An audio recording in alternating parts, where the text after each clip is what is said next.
जय माँ गंधर्वपुर वासिनी। आप सभी पर माई का आशीर्वाद सदैव बना रहे। सद्गुरुदेव एवं गुरु माँ के श्री चरणों में पुत्र का कोटि कोटि नमन। भक्तजनों,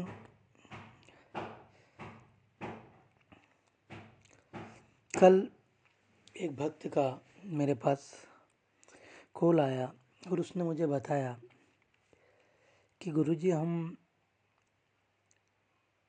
हमारे पूर्वजों से किस प्रकार से संपर्क कर सकते हैं। बड़ा ही दिव्य प्रसंग है जिसे हर भक्त को जानना बड़ा ही जरूरी है। मृत्यु के बाद किसी भी आत्मा का इस संसार से कोई नाता नहीं रह जाता है, लेकिन जब तक वो दूसरा जन्म नहीं ले लेती है, ये संभावना जरूर होती है कि वो आपसे जुड़ सकती है। तभी तो हिंदू धर्म में पूर्वजों को याद करने और उनका पिंडदान करने की परंपरा है। लेकिन उनसे जुड़ने के जितने भी तरीके बताए गए हैं, वो या तो धार्मिक तरीके हैं या वो तरीके हैं जो नकारात्मक ऊर्जा को आकर्षित करने वाले होते हैं।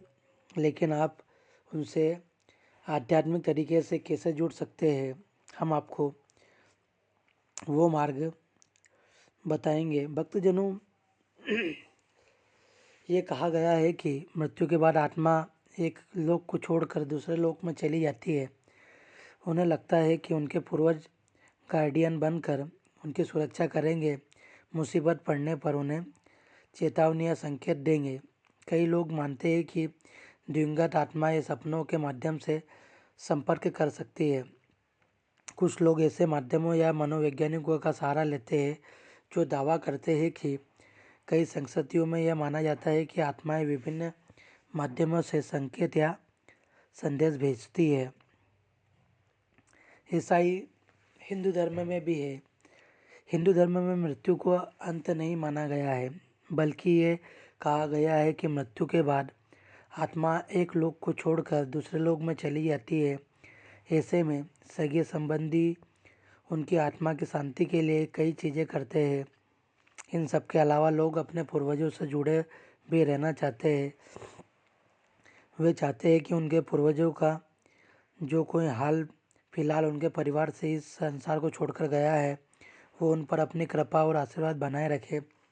तभी हिंदू धर्म में पितृपक्ष और कई और तरीके के जरिए पूर्वजों को याद करने और उनसे जुड़ने का प्रयास किया जाता है।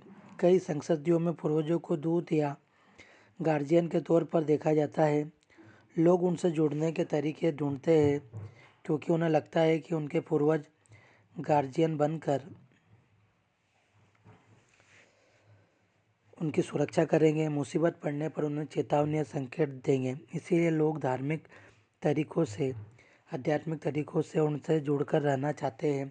लेकिन आप अपने पूर्वजों से या किसी मृत परिजन से कैसे आध्यात्मिक रूप से जुड़ सकते हैं, इसके बहुत से मार्ग है। मैं आपको कुछ खास मार्ग बता रहा हूँ जो सुगम भी है और हम उसको जल्दी पा भी सकते हैं। भक्तजनों, हम सपनों के माध्यम से भी जुड़ सकते हैं। कई लोग मानते हैं कि दिवंगत आत्माएं सपनों के माध्यम से संपर्क करती है।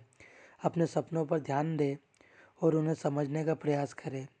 इससे आपको उनसे जुड़ाव महसूस होगा और अगर वो किसी बात का संकेत दे रहे हैं तो वो भी आप समझ पाएंगे। मतलब सपनों के माध्यम से भी आप अपने पूर्वजों से जुड़ सकते हैं। ध्यान और प्रार्थना। नियमित ध्यान और प्रार्थना से आप अपने मन को शांत कर सकते हैं, अपना अंतर्ज्ञान को बढ़ा सकते हैं और अपनी ऊर्जाओं पर स्तर बढ़ा सकते हैं। आवृत्ति बढ़ाकर दिवंगत आत्मा के साथ जुड़ने का प्रयास कर सकते हैं। यह एक गहरा आध्यात्मिक अनुभव हो सकता है। ध्यान या प्रार्थना के माध्यम से विचार या संदेश भेजकर आप उन मृत परिजनों से आध्यात्मिक रूप से संचार स्थापित कर सकते हैं। कुछ लोग ऐसे माध्यमों या मनोवैज्ञानिकों का सहारा लेते हैं जो दावा करते हैं कि उनके पास आत्माओं से संवाद करने की क्षमता है, जैसे कि tarot card reading, plane shift, telepathy, इंद्रियों या संकेतों को समझना या कुछ धार्मिक प्रथाएं।